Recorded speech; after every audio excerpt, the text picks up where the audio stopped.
সারা দেশব্যাপী home minister Asaduzzaman Khan Kamal এবং IGP Chowdhury Abdul আল মামুনের নেতৃত্বে সারা দেশে সিভিলিয়ান ছাত্র জনতার উপরে যে আক্রমণ পরিচালনা করা হয় 16ই জুলাই রংপুরে আবু সাইদকে হত্যা, মোটা দাগে এটা বলা যায়, এবং সেটি করা হয়েছিল শেখ হাসিনার নির্দেশের প্রেক্ষিতে, যে নির্দেশটি তার টেলিফোন কনভারসেশন থেকে রিভিলড হয়েছে। ঢাকা মেট্রোপলিটন পুলিশ কমিশনারের মাধ্যমে এবং তার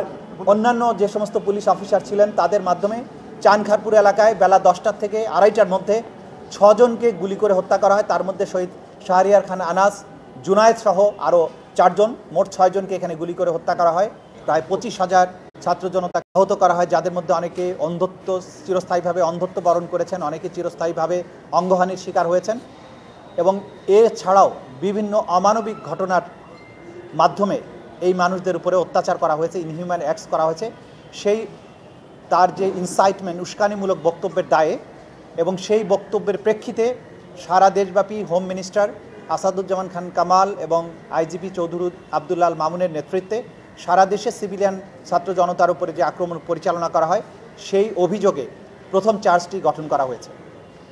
দ্বিতীয় চার্জটা ছিল গণভবন থেকে শেখ হাসিনা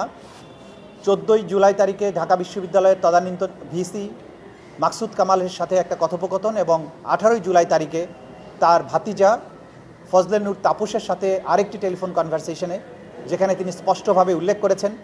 তিনি আইন শৃঙ্খলা রক্ষাকারী বাহিনী এবং সংশ্লিষ্ট বাহিনীগুলোকে সুস্পষ্টভাবে নির্দেশ দিয়েছেন আন্দোলনরত ছাত্র জনতাকে হত্যা করার জন্য, নির্মূল করার জন্য লেথাল ওয়েপন বা মারণাস্ত্র ব্যবহার করে তাদের হত্যা করা এবং নির্মূল করার জন্য, এবং একই সাথে হেলিকপ্টার এবং ড্রোন ব্যবহারের মাধ্যমে দেখামাত্র গুলি করে, যেখানে দেখা যাবে সেখানেই গুলি করে যে হত্যার নির্দেশ দিয়েছেন, সেই নির্দেশের কথা তিনি দুটো টেলিফোন কনভারসেশনে উল্লেখ করেছেন এবং তাদেরকে আশ্বস্ত করেছেন আমি এই নির্দেশ দিয়েছি, সুতরাং এই বিক্ষোভ নির্মূল হয়ে যাবে, দমন হয়ে যাবে। তার এই অর্ডার স্বরাষ্ট্রমন্ত্রী আসাদুজ্জামান খান কামাল এবং আইজিপি চৌধুরী আব্দুল আল মামুনের মাধ্যমে সমস্ত বাহিনীগুলোর কাছে কনভে করা হয়েছে।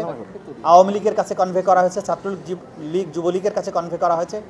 এবং সেই নির্দেশের আলোকেই দেশব্যাপী জুলাই এবং আগস্টে 1,500 ছাত্র জনতাকে হত্যা করা হয়েছে, 25,000 মানুষকে আহত করা হয়েছে, যাদের মধ্যে চিরস্থায়ীভাবে অন্ধত্ব বরণ, চিরস্থায়ীভাবে অঙ্গহানি সহ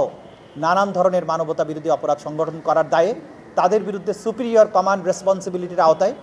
অভিযোগ গঠন করা হয়েছে। তৃতীয় চার্জটি ছিল 16ই জুলাই রংপুরে আবু সাইদকে হত্যা, মোটা দাগে এটা বলা যায়, এবং সেটি করা হয়েছিল শেখ হাসিনার নির্দেশের প্রেক্ষিতে, যে নির্দেশটি তার টেলিফোন কনভারসেশন থেকে রিভিলড হয়েছে,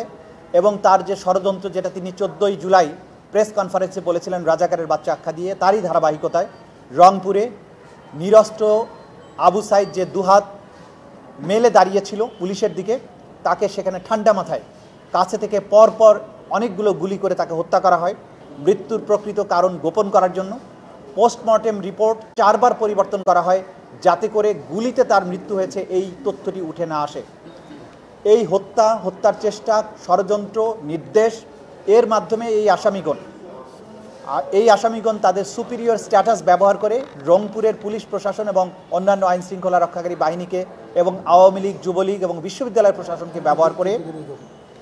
সেখানে আবু সাইদকে গুলি করে হত্যা করার মাধ্যমে যে মানবতা বিরোধী অপরাধ করেছেন সেই দায়ে তৃতীয় অভিযোগটি গঠন করা হয়েছে। ঢাকা মেট্রোপলিটন পুলিশ কমিশনারের মাধ্যমে এবং তার অন্যান্য যে সমস্ত পুলিশ অফিসার ছিলেন তাদের মাধ্যমে চানখারপুর এলাকায় বেলা 10টা থেকে 2:30টার মধ্যে 6 জনকে গুলি করে হত্যা করা হয়। তার মধ্যে শহীদ শাহরিয়ার খান আনাস, জুনায়েদ সহ আরও 4 জন, মোট 6 জনকে এখানে গুলি করে হত্যা করা হয়। এই হত্যাকাণ্ডের ব্যাপারে তাদের সুপিরিয়র কমান্ড রেসপন্সিবিলিটি এবং তাদের অধীনস্থদের মাধ্যমে এই হত্যাকাণ্ড সংগঠন করার দায়ে তাদের বিরুদ্ধে চতুর্থ অভিযোগটি গঠন করা হয়। রাষ্ট্রের পক্ষ থেকে তিনি যে দেশে পালিয়ে আছেন সেই দেশের সাথে সম্পাদিত এক্সট্রাডিশন চুক্তির আওতায় তাকে বাংলাদেশে ফেরত এনে বিচারের মুখোমুখি করার চেষ্টা রাষ্ট্র করেছে, কিন্তু সেই আহ্বানে চুক্তির অপরপক্ষ ভারত সাড়া না দেয়া তাকে উপস্থিত করানো সম্ভব হয়নি। অপর আসামিও আসাদুজ্জামান খান কামাল, তিনি পলাতক আছেন, তিনিও আদালতে উপস্থিত হননি, তার বিরুদ্ধে নোটিশ জারি হওয়া সত্ত্বেও। তৃতীয় আসামি চৌধুরী আব্দুল আল মামুন সাহেব গ্রেপ্তার হয়ে আদালতে উপস্থিত ছিলেন। তাকে যখন অভিযোগ পড়ে শোনানো হয় এবং আদালত তাকে জিজ্ঞাসা করেন তিনি তাকে যে অভিযুক্ত করা আছে সেই ব্যাপারে তার বক্তব্য কি, তিনি তার দোষ স্বীকার করেছেন এবং তিনি বলেছেন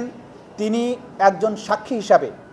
এই যে ঘটনাটি মানবতা বিরোধী অপরাধ 2024-এর জুলাই আগস্টে হয়েছিল সেই অপরাধের সমস্ত কিছু যেহেতু তার জানবার কথা, তিনি সমস্ত তথ্য আদালতকে উদ্ঘাটনের ব্যাপারে সহায়তার মাধ্যমে তিনি অ্যাপ্রুভার হতে চেয়েছেন এবং সেই প্রার্থনাও আদালত মঞ্জুর করেছেন।